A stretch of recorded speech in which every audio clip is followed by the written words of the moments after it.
ছিল কোনো ঊর্ধ্বতন চাপের কারণে তাদেরকে ছেড়ে দিতে পুলিশ বাধ্য হয়। আসিয়ার যে বিচার 3 মাসের মধ্যে সংগঠিত হয়েছে, এই 3 মাসের মধ্যে বিচারের প্রক্রিয়ার রায় এসেছে। গতকাল উপাচার্য স্যারের কথা মতো জানতে পারলাম যে একটা বিশেষ ট্রাইব্যুনালের মাধ্যমে এই বিচার প্রক্রিয়া হবে।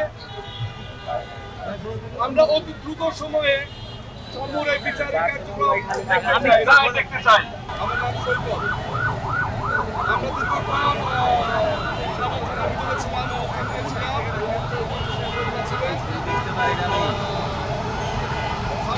দীর্ঘক্ষণ ছিলেন। এখানে যেটা আমি মনে করি তথ্য পাওয়ার অধিকার আপনাদের আছে, সাংবাদিক ভাই এবং আপনারা যারা বসে আছেন, তথ্য পাওয়ার অধিকার আপনাদের আছে।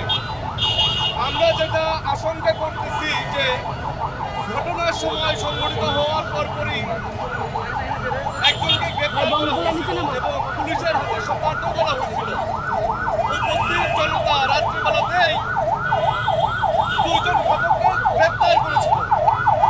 কিন্তু এই ঘাতকরা কিভাবে হসপিটালে গেল, হসপিটাল থেকে তাদেরকে গ্রেপ্তার করা হলো, এটার কোনো সুযোগ আমরা পুলিশের কাছ থেকে পাইনি। আমাদের আশঙ্কা গ্রেপ্তারকৃত যারা ছিল কোনো ঊর্ধ্বতন চাপের কারণে তাদেরকে ছেড়ে দিতে পুলিশ বাধ্য হয়।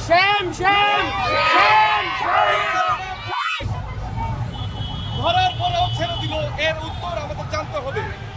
যদি তারা কোনো ভয়ঙ্করের কারণেও ছেড়ে দিয়ে থাকে, আমাদেরকে এটার সুদুত্তর দিতে হবে। আমি মনে করি বিশ্ববিদ্যালয় প্রশাসন বর্তমানে সাম্যম অভিভাবক, আমাদের চেয়েও বড় অভিভাবক হিসেবে বিশ্ববিদ্যালয় প্রশাসনের ভূমিকা কি সেটাও আমরা করব।